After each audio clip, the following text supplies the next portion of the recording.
Epidemiolog Predrag Kon upozorio je da ako građani ne budu nosili maske, nema druge mere osim zatvaranja. Pokrajinski sekretar za zdravstvo Zoran Gojković rekao je da se Srbija pripremila za zimski period tako što je ojačala svoje kapacitete. Ugljenisano telo za sada nepoznate osobe pronađeno je u porodičnoj kući u kojoj je tokom noći izbio požar.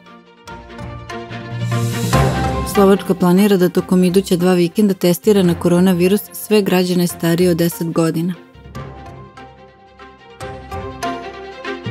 Dino Radja je izjavio da ne vidi nikakvog smisla za postojanje ABA lige u kojoj igra 40 Amerikanaca. Na Novom Beogradu na parkingu tržnog centra Ušće dogodila se pucnjava u kojoj je ranjena jedna osoba.